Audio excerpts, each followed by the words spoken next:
Alright, should we, check out the cell phone any further? Can we?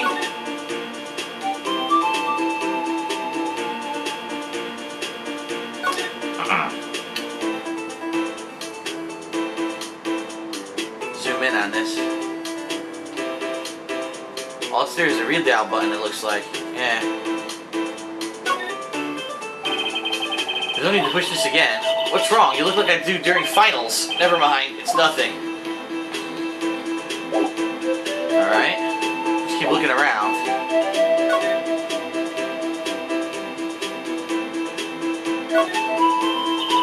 A block. This area is reserved for prosecutors.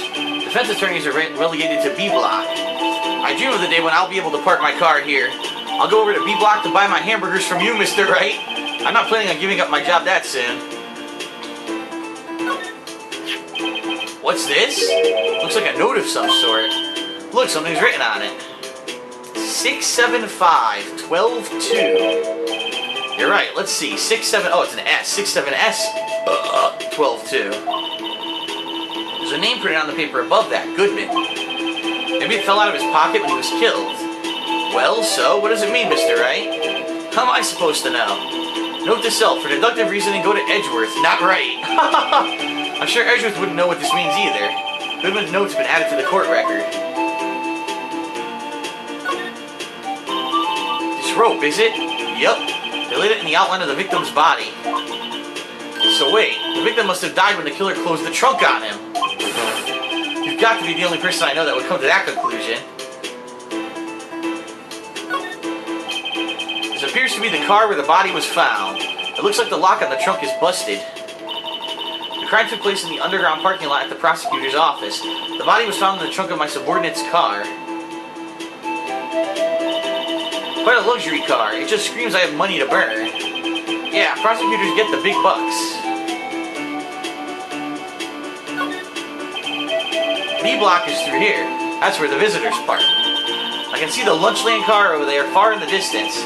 Hey, you're right. I like the cute design on the door. I can see a cartoon cow munching down on a juicy-looking steak. Doesn't that strike you as a little creepy? A cow eating a steak. Just don't think too deeply about it and you'll be fine. I think that's it. Nothing else here.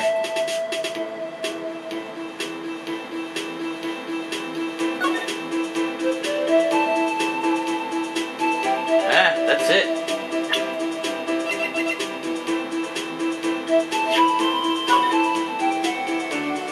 Okay. Not sure what I'm supposed to do now. Oh, shit. Llama Sky. So, there's no connection between Detective Goodman and my sister. That's correct, but there's a gold amount of evidence against her. And the prospector tomorrow is none other than Edgeworth himself. I'm afraid your sister's fate is decided, Bambina. Many condolences. Officer Marshall. Yeah, Bambina? How can you say that? You and my sister. You were... Is there something between this cop and her sister that I don't know about? I apologize, Bambina. Something must have gotten to me. Maybe it's that dry wind that's blowing through the prospector's office. Dry wind or ill wind, something's up. Someone's up to something here, but who? Suspicions about Mr. Edgeworth have been flying around for nearly 2 years now. Forged evidence, arranging testimonies, you name it.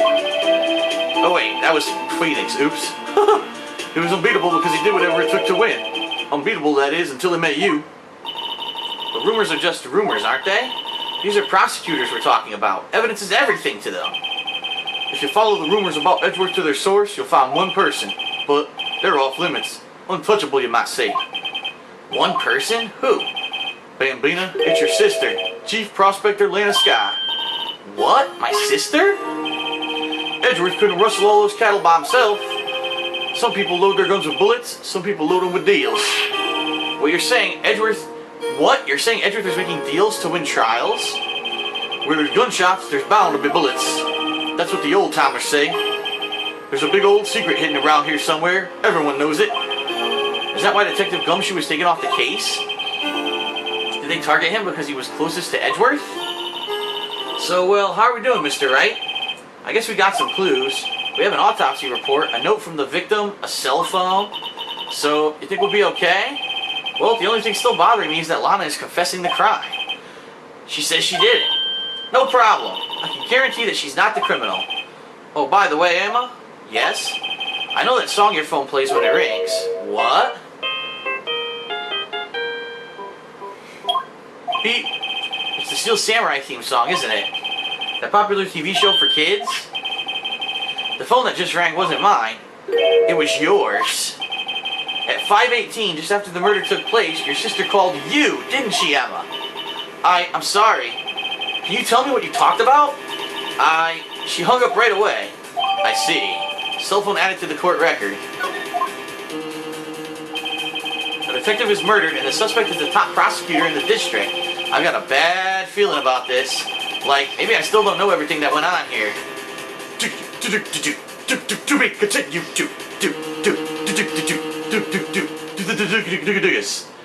They have the dooga music. Alright. February 23rd, 9:34 a.m. District Court. Defendant Lobby, number 2. How'd the investigation go yesterday, Mr. Wright? Frankly, there's still a lot of gray areas. Or rather, the whole thing is one big gray area.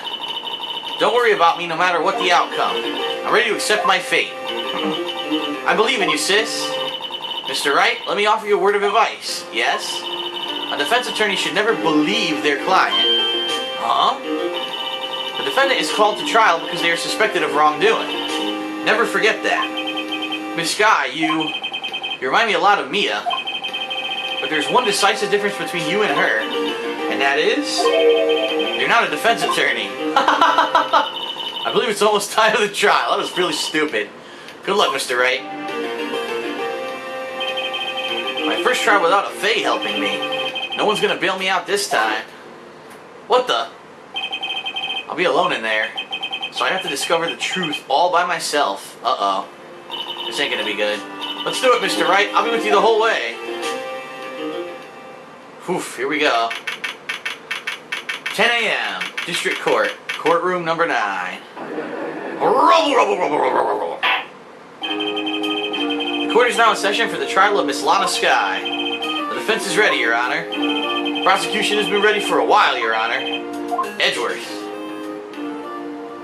I haven't been in court since Edgeworth's trial. It's been a while now. I hope that personal feelings will not be part of the proceedings today, Mr. Wright. Huh? I will choose the path I think is right, regardless of what those around me might say. The judgment to be made here is in our hands, not those of anyone else.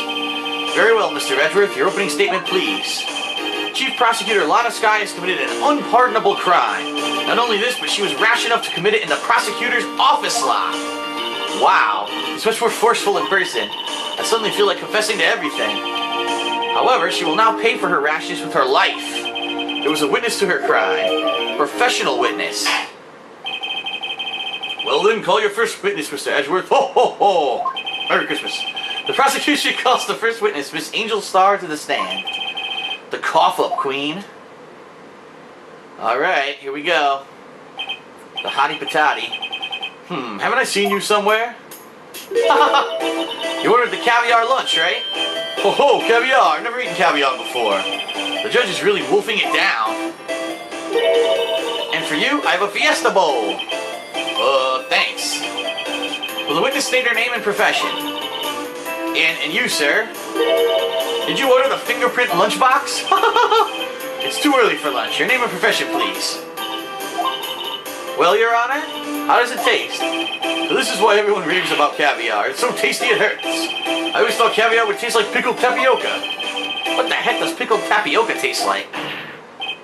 Name, profession, now. Me? The name is Angel Starr. Don't go forgetting it. I find myself running Lunchland these days. Is that what you wanted me to say, Mr. Edgeworth? Very well, witness. Please describe the incident to us. The prosecution will wait. I'm not finished eating. Hurry it up. Very well, Mr. Edgeworth. As you know, we usually call on the police to provide a description of the crime. Your Honor, as Mr. Edgeworth said to the court, I am a professional. What exactly does that mean? Until 2 years ago, Miss Angel Starr was a special investigator with the police. She was a first-rate homicide detective. What? Miss Starr was a detective? Uh-huh. I know who you are. Cough Up? Cough Up Queen Angel Starr, Your Honor. Long time no see. Very well. You may continue with the description, Miss Starr. Just who is this lady? If I might have the court's attention over here. The parking lot at the prosecutor's office is divided into 2 blocks. A block is for the prosecutor's office personnel. B block is for visitors and clients. A chain divider separates the 2 blocks. I suppose that's to keep visitors from taking up prosecutor spaces, yes. The crime took place in a car at the back of A block in the car's trunk. The killer stabbed the victim with a knife and went to drive the body out. Trying to get the body out of the parking lot. Unfortunately for her, there was a witness and an arrest was made on the spot. And who is this valiant witness? Why, it was me, Your Honor. Floor plans have been added to the court record. Witness, did you see the very moment of the crime? Of course, Your Honor. Immediately after that, I apprehended the chief prosecutor. It seems rather cut and dry, doesn't it? Well, Mr. Wright? I can't agree on principle, Your Honor. It seems that some poor losers are unwilling to accept the truth, Your Honor. Shall I proceed to crush what little hope they have remaining? If you can, then give them your worst, Miss Starr. Wait, are they talking about me? Alright, witness's account. Here we go with our first testimony of this case.